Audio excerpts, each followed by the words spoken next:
How's it going, everyone? Laughing here, and today I am excited to review the Monster Hunter Rise on Nintendo Switch. It is one of my most anticipated games of this year. It was on my previous list. If you haven't watched the video, feel free to check it out. Yeah, I'm just excited. But before I get to the review, I do gotta say, please hit that like button and subscribe to the channel. It super helps me out, and it would be much appreciated. So I have this kind of broken into different parts. Got, gameplay, story, music, miscellaneous stuff, what have you. And so I'm going to start off with the gameplay of the Monster Hunter Rise game.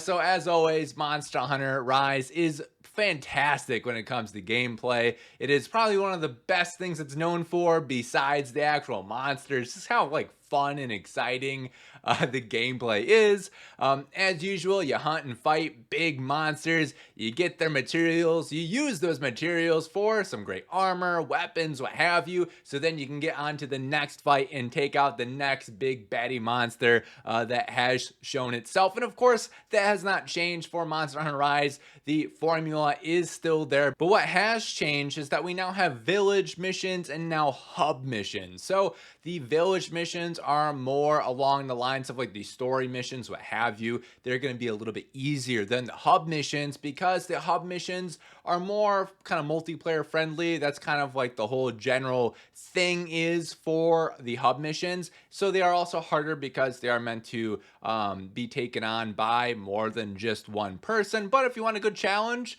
you can go ahead and definitely do that with the hub missions. And you can still take out the hub missions monsters by yourself if you want to. It just is a little bit more challenging. The negative part of having hub missions and the kind of story missions be separate is you can't proceed through the story with your friends anymore, like how you could in Monster Hunter World. You really can't do that anymore, which is kind of a bummer, to be honest with you. And in general, the hub missions are where you're going to get most of the challenges from the games. In general, the village missions were pretty easy. I carded 3 times my entire time doing any of the village missions. I'm not a pro, I'm not a super expert or anything like that, but they were pretty easy. I guess kind of the nice part is that if you are struggling with a hub mission, you can basically go into the village missions and hunt that monster a bunch because it's much easier, and get the armor so that you're a little bit better at taking out that monster kind of going forward. So it is kind of nice in that way. If you're really struggling with something, you kind of have an easy route to get some good weapons and armor. So I guess that's kind of cool. For me personally, I do wish it was more like Monster Hunter World, where all your missions are kind of in one thing. It makes things easier. I feel like they kind of needlessly made it more complicated than what it really needed to be. But as stated before, it does kind of make getting those harder monster materials a little bit easier if, like I said, you are struggling with a particular hub mission.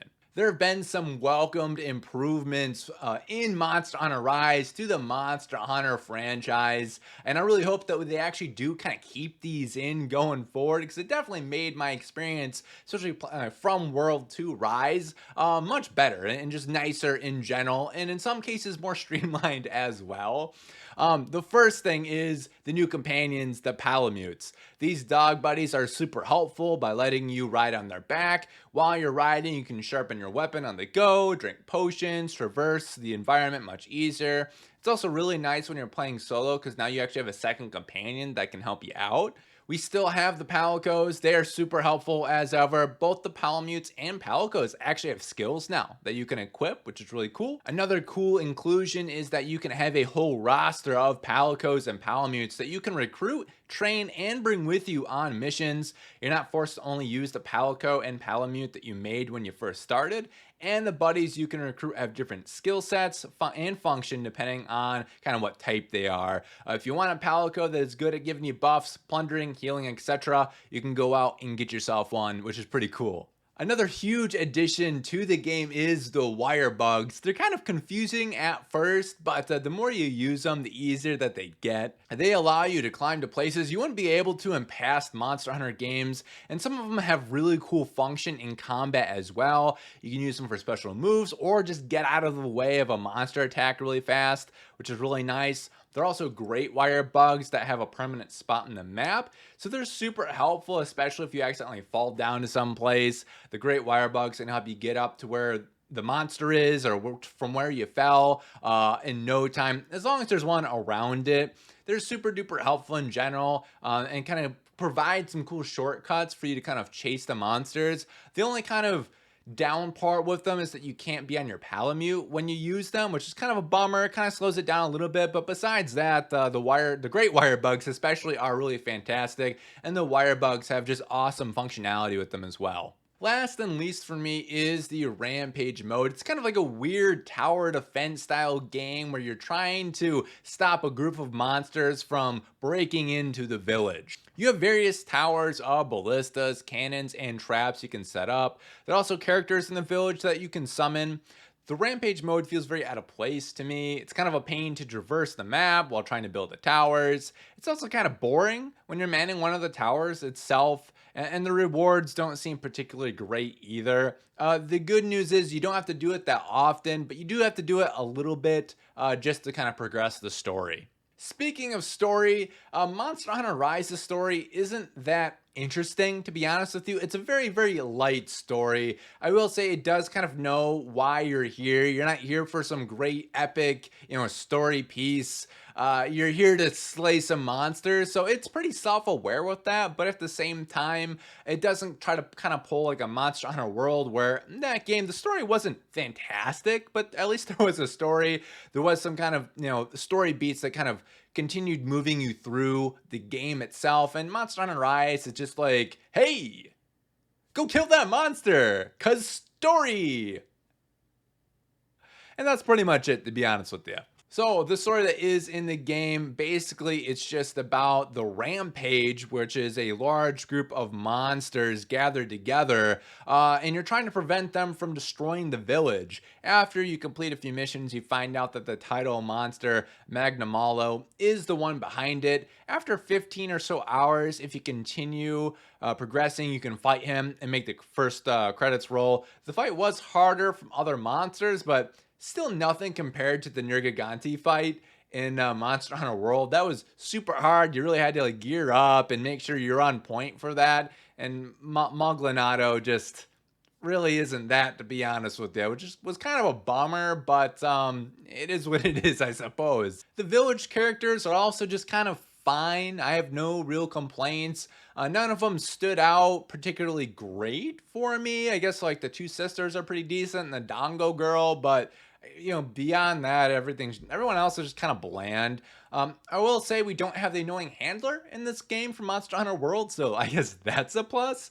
But besides that, nothing really to report on the character side of the game, somewhat sadly. The graphics in general are fine, and I think I'll just kind of leave it at that they're just kind of fine. I think, prior to the game launching, in some reviews, a lot of people said this is the most beautiful Switch game since Breath of the Wild, which I don't really agree with. It's not bad looking, but it's not quite to like Breath of the Wild look, in my opinion. At launch, I did have a few graphical errors, just with some of the textures. Wasn't super horrible, and I haven't really seen them since the game launched, but I did figure I would kind of mention that in this. I will say the big thing for me was the opening scenes for the monsters. Like graphically speaking, that was super cool. Those scenes they set up, they have like a haiku, a little rhymey rhyme here and there. You get to have an awesome introduction for all of the monsters in the game. I thought it was a really fun inclusion to it, so a big thumbs up on that. I thought that was actually really cool. The music in the game is really good as well. I do feel like the music style fits the world very well, and it even added to the overall aesthetic, which was really, really nice to see. One thing that I found kind of jarring was the main hub. So the main hub is just kind of the village. You got the blacksmith there, you got the Dango girl, but there's other parts of the area that are kind of cut off. You have one area where you can recruit and train the Palicos and Palamutes, and there's like a weird, very short loading screen. I will say it is very short, but there is kind of a loading screen there. And there's also the hub as well, where you do most of your multiplayer stuff. I found it kind of jarring, to be honest with you, especially from going from Monster Hunter World, where everything is there in the hub world. unless you like are going inside your house, there's no loading screens, anything like that. It's all there. Whereas for Monster Hunter Rise, that just wasn't the case. It was kind of split up. I do kind of have an inkling that it might have been just because of the Switch's limited hardware. In which case, whenever this game comes out on PC, I'm looking forward to hopefully that getting fixed, because it's very weird. Like, you can even see into like the areas that are kind of like cut off with the really short loading screens. You can see in there, and you're stop, you hit A, you load for like a second or two, and then you're in. It's just, like I said, kind of jarring. I would have liked it if it was all kind of one cohesive kind of hub environment like Monster Hunter World. One thing I was personally very bummed on was the lack of room decorations that we could have in Monster Hunter Rise. Also, our room's just kind of boring in a general sense, to be honest with you. I spent lots of hours with my wife hunting these endemic life, so I could put them in my room, so I could place them, see them. I had a lot of fun doing that, because there's also like super rare versions of a lot of them as well, and I did my best to hunt those. It was just fun, and I don't really get that in this game, which kind of a bummer. I do think it is something that they might be able to add in for either later DLC, updates, what have you, especially if we can get a cooler room. Like I said, the room's really, really boring. So that is something I was missing going from Monster Hunter World to Monster Hunter Rise. So hopefully that's fixed in some sort of future update, or like I said, DLC.